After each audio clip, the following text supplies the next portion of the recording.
So now we look at a protocol called BFD or bidirectional forward detection. Bidirectional forward detection.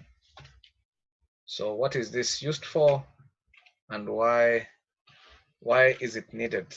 Why is it needed in our network? So we want to understand that. So as the network applications are widely deployed, then network disconnections may affect services and lead to major data losses. So to minimize the impact of link, so it can be link or device faults on services and improve network availability, a network device must be able to quickly detect faults. So that's number one, in communication with adjacent devices. Then measures can then be taken promptly to rectify. So that's the other thing it's supposed to do, promptly rectify the faults to ensure service continuity. So bidirectional forward detection, BFD, is a unified detection mechanism that is independent of two things. It's independent of the type of media that you're using, so whether you're using fiber or whatever, and also it's independent of the protocols, and is used to rapidly detect connectivity of network links or IP routes. So how does BFD implement fast fault detection, and what is the convergence? What is the convergence time? Mr. Gadudi, please help us with the objectives. On completion of this section, you'll be able to understand BFD principles. Yes. Master BFD configuration in common application scenario. Yes, thank you very much. Okay. Now, let's look at this scenario. So, if we look at this particular topology, router A and router D have been connected via switch B and switch C, and they are sharing routes using OSPF. So they have actually established an OSPF relationship. Now, the question is, the link between switch B and switch C is disconnected. Is OSPF neighbor relationship between RTA and RTD terminated immediately? Now,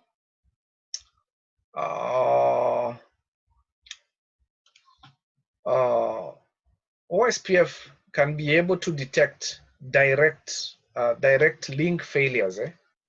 For example, if any problem occurs within that link and this link, then OSPF can be able to detect that particular failure immediately. But if it's an, let me call it indirect link like this one, if a failure occurs here, OSPF is not able to detect, or the router is not able to detect a failure between the link on switch B and interconnecting switch B and switch C. So what happens is that as usual, OSPF uses the hello packets to maintain neighbor relationship. So if RTD does not receive the hello packet for over the specified time, I think 40 seconds or 120 seconds, depending on the OSPF network type, then it's going to terminate that particular OSPF neighbor relationship. But it's really not able to detect failure on indirect links. So in current networks, a downtime of 40 seconds or 120 seconds can cause major data loss. So that is one of the scenario there. The other scenario we're looking at here relates to the topic that we've just looked at on VRRP. So as we know, on VRRP, we can configure one router to be the VRRP master, then the other one to actually act as the master. So data is going to be forwarded via the master. Now, when a hardware or link fault occurs between RTB and RTC, how is user traffic? How is the user traffic terminated? Now, so what is happening here is that on this particular part, we are having VRRP, and on these routers here, we are having OSPF. Here we are having OSPF. So OSPF is sharing routes. So what happens is that if this guy goes down, then OSPF, after the either 40 seconds or 120 seconds have expired, is going to actually reconverge, and consequently, packets from this particular network indeed are going to be forwarded to the master, but the master, because now it's aware that this link is down, is going to send to switch A, then switch A is going to send to router A, and then router A to RTC. So that's how the packets are going to be forwarded if there is a link failure between RTC and RTB. Now, this is okay because data is still being forwarded. Only problem is that we are using the suboptimal route, because if there's a link failure here, then the optimal route should be packets are sent to switch A, then to router A, then to router C. So this is the optimal. This is the optimal part. So are there any solutions then to this kind of problem?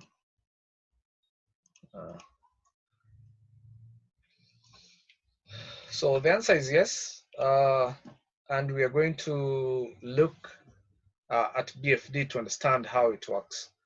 Now, majorly, we majorly have two fault detection methods that we've been looking at so far. One of them is what we call hardware detection. Hardware detection. So in hardware detection is, for example, when you shut down an interface, it's able to know that the status has changed from up to down. So that's what we call hardware detection. It offers fast fault detection. Immediately, for example, you shut it down, or there's a fault on that hardware, and then it's able to know. But it has low universality, meaning that not all type of media are able to support hardware detection. Normally, hardware detection is done with a protocol called SDH, Synchronous Digital Hierarchy. So when you have some time, you can also read about SDH in order to understand how they report alarms when we have link faults. So that's one of them. Now, the other one is what we call hello packet detection. We've learned about so many protocols, and we've seen that majority of them actually use the hello packet to maintain their neighbor relationship and also to detect failure. So it's commonly applied in many protocols. The problem with this is that normally it has slow convergence. Like OSPF, you see 40 seconds or 120, depending on the network type. The other problem is that it is specific for the particular protocol. So it is protocol dependent. So the question is there a universal detection mechanism that can achieve fast convergence? The answer is yes. The answer is yes.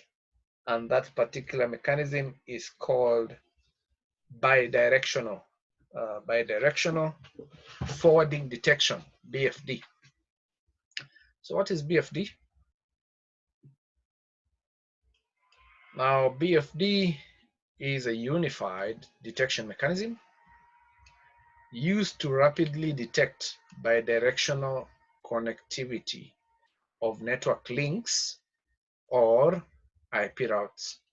It provides services for upper layer applications. So what does that mean? BFD uses what we call sessions to detect faults and notify the corresponding protocol module of the faults. So as we're going to see, BFD can actually report to any of the protocols in all the layers of the OSI layered model or TCP/IP layered model. So if there's a problem that is affecting the physical layer protocols, then it is alerted. Data link, network, transport, application layer. So we're going to look at some of the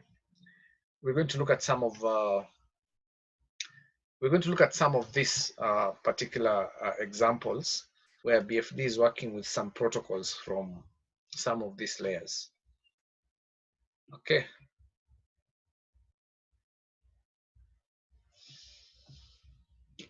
Now, generally, you have to establish what we call a BFD session. A BFD session. You have to establish a BFD session in order to be able to exchange BFD packets between, for example, router A and router B. So we have two session establishment modes. The first one is called dynamic. Let me begin with, so session establishment modes. We have static, BFD session, and number two, we have dynamic BFD session.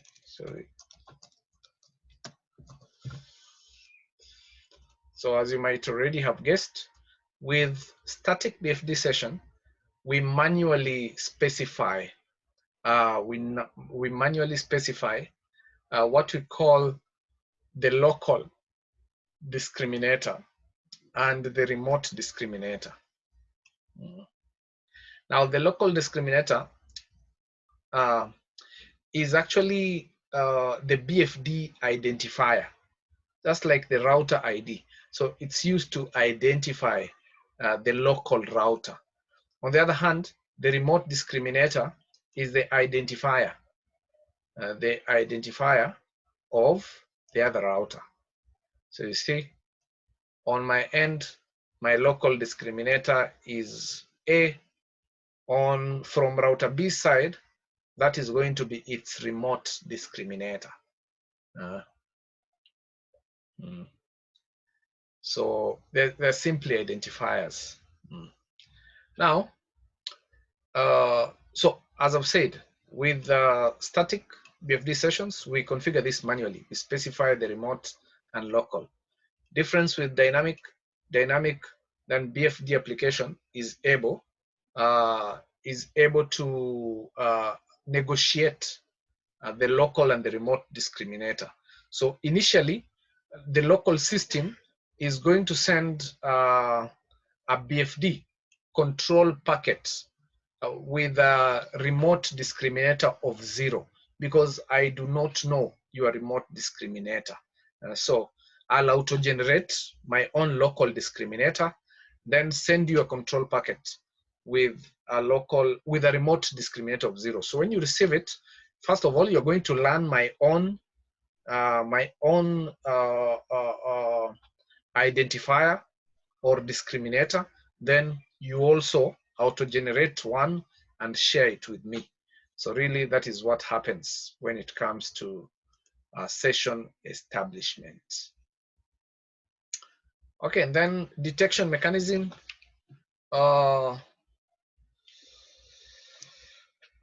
Detection mechanism. So you can think of two modes.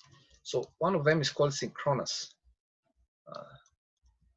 Synchronous mode, and number two is called asynchronous.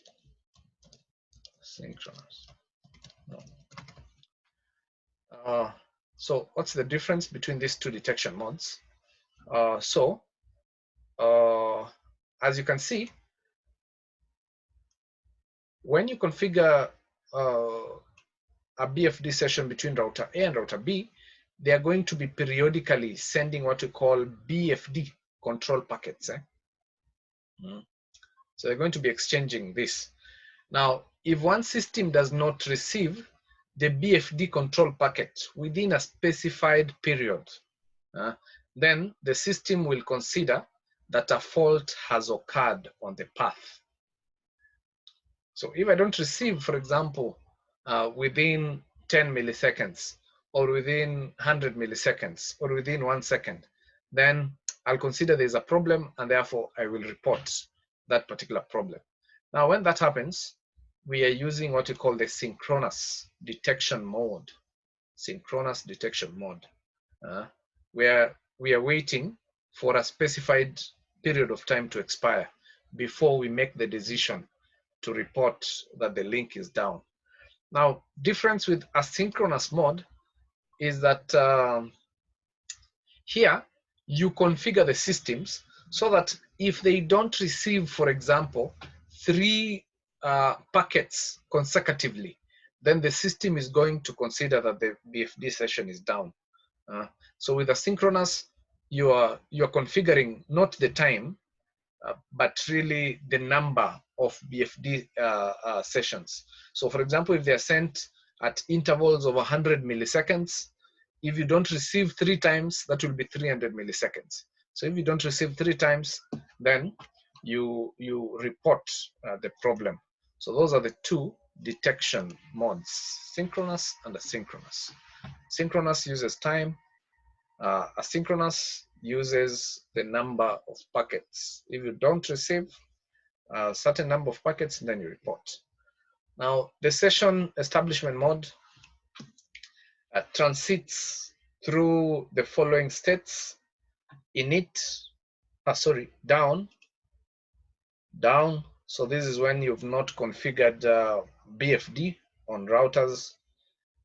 When you configure that, it's going to transit to the init or initialized state after receiving an advertisement packet from the neighbor with the state set to down. So this guy is simply sending a control packet saying, hey, this is my local disseminator. So when you receive that, then you're going to transit to init. Now, when you receive an advertisement packet with the state of init, then you're going to transit from init to up. And now, going further, every control packet. So we have a state field in the BFD control packets. So going further, all the control packets are going to have the up state on the control field. So generally, those are the states for BFD session establishment: down, init, and up. So let's look at the BFD working process. For example, here we're just looking at how BFD can be able to support OSPF, so that OSPF can be able to detect link failures quickly. So let's look at what is happening. So in order to configure BFD to support OSPF, of course, number one, you have to configure OSPF, and the routers A and B here have to establish an OSPF neighbor relationship. So within OSPF, you can now be able to configure BFD and establish a BFD session between RTA and RTB. So what happens at number 3 here, if there's a link fault, then BFD is going to detect it immediately. It's a matter of actually milliseconds, and it's going to inform OSPF so that OSPF can then be able to terminate this neighbor relationship. So generally, that is the working process of BFD with any other protocol, really. So BFD can work with many protocols. We're going to see a few examples, and this is the working process with all the other protocols. Okay. So let's look at the what we call association functions. So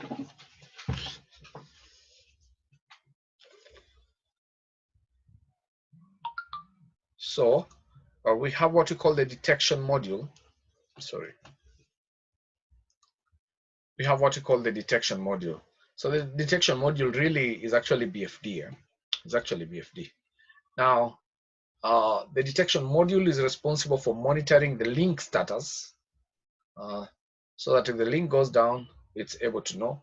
Network performance, for example, if we have congestion, and if it detects any issues, either link failure or network performance issues, sorry, then it actually notifies the track module of the detection results. So for example, a link has gone down or something.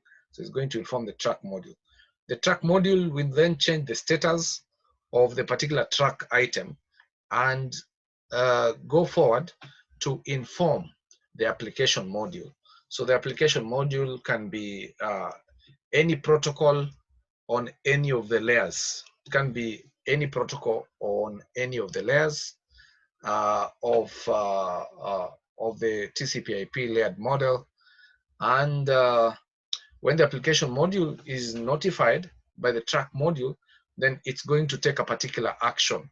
For example, if we were notifying OSPF, then it's going to terminate that neighbor relationship and also recalculate the SPF.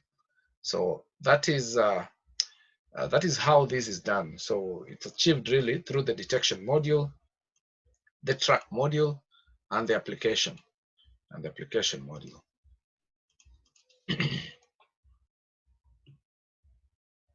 So let's look at different BFD application scenarios. The first one we are looking at is BFD for OSPF. So let's look at this. So a company uses two layer 2 switches to connect two departments that are far from each other. So RTA and RTD are enabled with OSPF and establish an OSPF neighbor relationship to ensure that they are reachable at the network layer. So generally, RTA and RTD are actually using OSPF to share routes, and they have been interconnected using switch A and switch B. Now, RTA and RTD support BFD, so both routers support BFD. As we're going to see, sometimes you can have a scenario where one router is supporting BFD and another router is not supporting BFD. So how then can you be able to use BFD in such a scenario? So we're going to also look at what we call BFD Echo. Now, BFD for OSPF needs to be used. So when a fault occurs on the link between RTA and RTD and a layer 2 switch, or between switches, for example, the link is down. So BFD can quickly detect the fault and notify OSPF. So we discussed this scenario in the previous slide, and we said that there's no way for OSPF to detect this link failure between switch B and switch C unless the only option it has is to wait for the 40 seconds or 120 seconds to actually expire. But with BFD, then this can be detected immediately. So how to configure this is quite easy. How to enable BFD on router A and router B. First, you have to enable BFD, which by default is disabled on the global. So on system view, you simply type BFD and you press enter. So the next thing we're doing here is simply configuring OSPF. And now to enable BFD detection, you use the command BFD all dash interface enable. So BFD all hyphen interface enable, like that. So it is that easy. Okay. So let's look at another scenario. So this is the other scenario that we had looked at. So I really won't explain it again. The requirement is that switch A and switch B establish a VRRP group, and switch B is the master. So when the link between RTB and RTC link is faulty, switch B can quickly detect the fault and switch to B, the backup. Then switch A can become the master. So you remember we said that this particular route is suboptimal because then if this goes down, the optimal route is this. So how can we take care of this situation? VRRP is not able to detect a link failure between RTC and RTB. So the only way we can do is to enable BFD tracking between switch B and router C.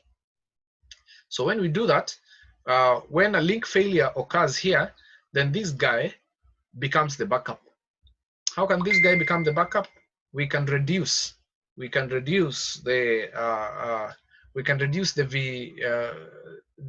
VRP priority. Then when you reduce the VRP priority, this guy is going to be the new master. So when this guy becomes the new master, then indeed traffic can be forwarded via the optimal path. So how to configure this? So we configure this. We have to enable BFD on RTC and also on switch B. So the command is, we first of all enable on the global. Then after that, we need to establish a BFD session between router C and switch B. So how to do that? We use this command. So BFD1, so one here is simply the name of this particular session. Then bind peer IP. So we want to bind our peer. So our peer is this guy here, switch B. That's why it's .2 there. So peer IP. Then the source IP is 10.45.5, which is this interface here on router C. And then auto. Then we use the command commit. So after that, well, we also establish the BFD session between switch B and RTC by typing this command, then commit. So after doing that, on this particular interface, VLAN if 100, where we've configured VRRP. So you can see we've configured VRRP here. VRRP1 virtual IP address. The VRID, the priority is 200. So this guy indeed is going to be the master, because you can see on this guy on switch A, we are not configuring a priority, so it's using the default priority for this group, for group 1. So it's using the default priority. So the command now to achieve the master to backup switch over is this one. So VRIP, VRID1, then track BFD session, session name 1, session name 1. So this one here. Remember when you were creating the session, we were creating BFD1. So that's the name of the session. So that's why we're using 1 there. Then what we want to do is that if any problem occurs between RTC and this guy, we want to reduce the priority by 100. We want to reduce the priority by 100. So that is what we are doing, so that we can now trigger an election. Okay. So that is how we can do that. So the other way we can use BFD is for static routes. Most of the times in enterprise networks, in campus networks, we connect to 2 ISPs. So we have a main ISP, but we also have a backup ISP. So how can we configure, for example, if ISP1 is our primary ISP, how can we configure this kind of configuration so that if there is a problem with the link that is connecting us to ISP1, then data is going to be forwarded via this link that is connecting us to ISP2. So how can we use BFD to ensure that this switch over is rapid? So to do that, we have to create a BFD session between RTB and RTA. So that is what we're doing here. Of course, you also have to enable BFD. So here we are on RTA. So like that. So that is how we do it. We create a session, a BFD session. After we've created the BFD session, we configure the static routes. So here we have 2 static routes configured.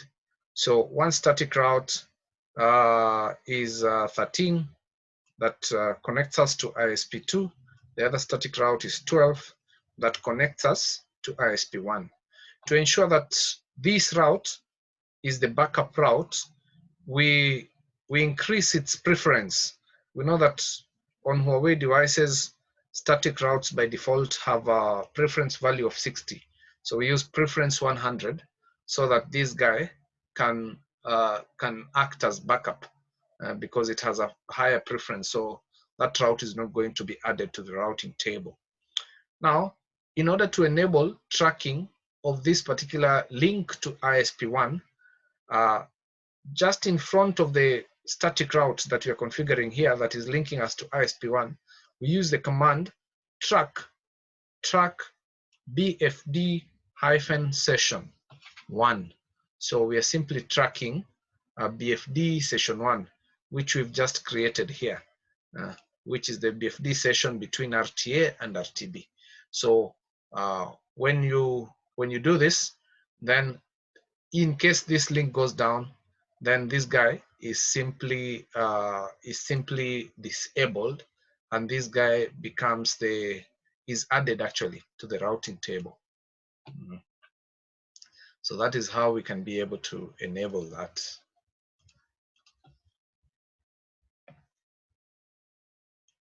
Okay, so configuration requirements for BGP. So let's look at this scenario. So RTA and RTB establish an IBGP peer relationship over an intermediate network. So we can see that they are connected via an intermediate network. RTA supports BFD. RTA and RTB, both of them supports BFD. So BFD for BGP needs to be used so that when a fault occurs on the link between RTA and RTB, device on the intermediate network or an internal link of the intermediate network fails, BFD can quickly detect the faults and notify BGP. So how can we configure this? We can configure this.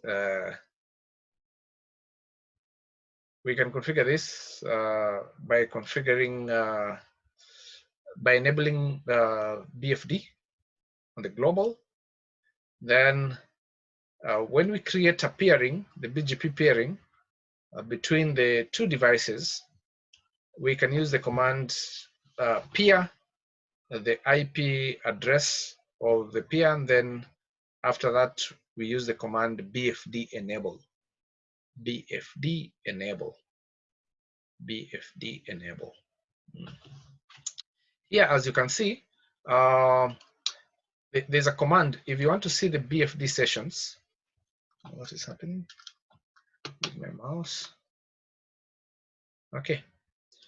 If you want to see the BFD sessions, you can use the command display BFD session all.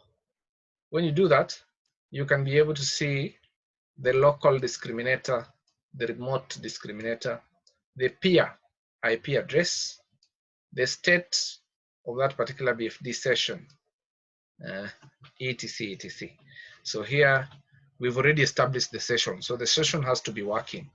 And remember, you can do this manually or it can be done dynamically by the BFD protocol. So the other important concept on BFD is the BFD Echo Function, normally used when, for example, one router is not able to support BFD. So for example here, RTB is a low-end router. and is not able to support BFD. So what happens is that in order for RTA to be able to detect link failures and other problems quickly, it sends what we call BFD Echo requests. So it's just like the ping, request, ICMP request. So sends, then this guy replies. So if this guy is unable to reply, then we are quickly able to know that maybe there is a problem with the link. So generally, that is what we call the BFD Echo Function. So it works just like the ping request. So we can look at some of the default parameters and whether we can be able to adjust them. So for example, global BFD. So on the global, BFD by default is disabled. So you need to enable it in order for BFD to work on your router. The sending interval is 100 milliseconds.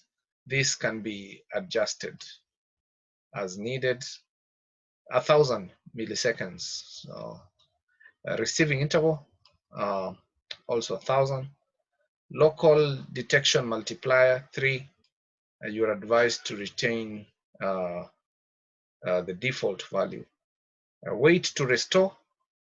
So this is the delay, can be adjusted as needed. By default, it is 0. Delay before BFD session becomes up is also 0. You can still also configure that. The priority in terms of quality of service or class of service or type of service, it has the highest priority, 7. It will be, BFD packets will be put on the fastest queues. Remember CE, it was class.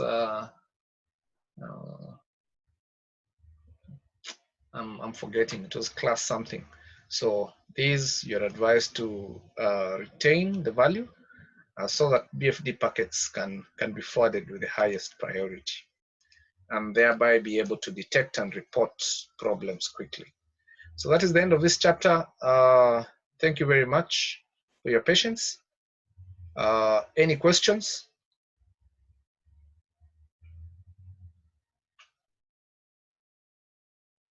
Okay, thank you very much. So please take some little time and have a look at these 2 questions. If any one of them gives you a problem, please let me know. Asanteni sana.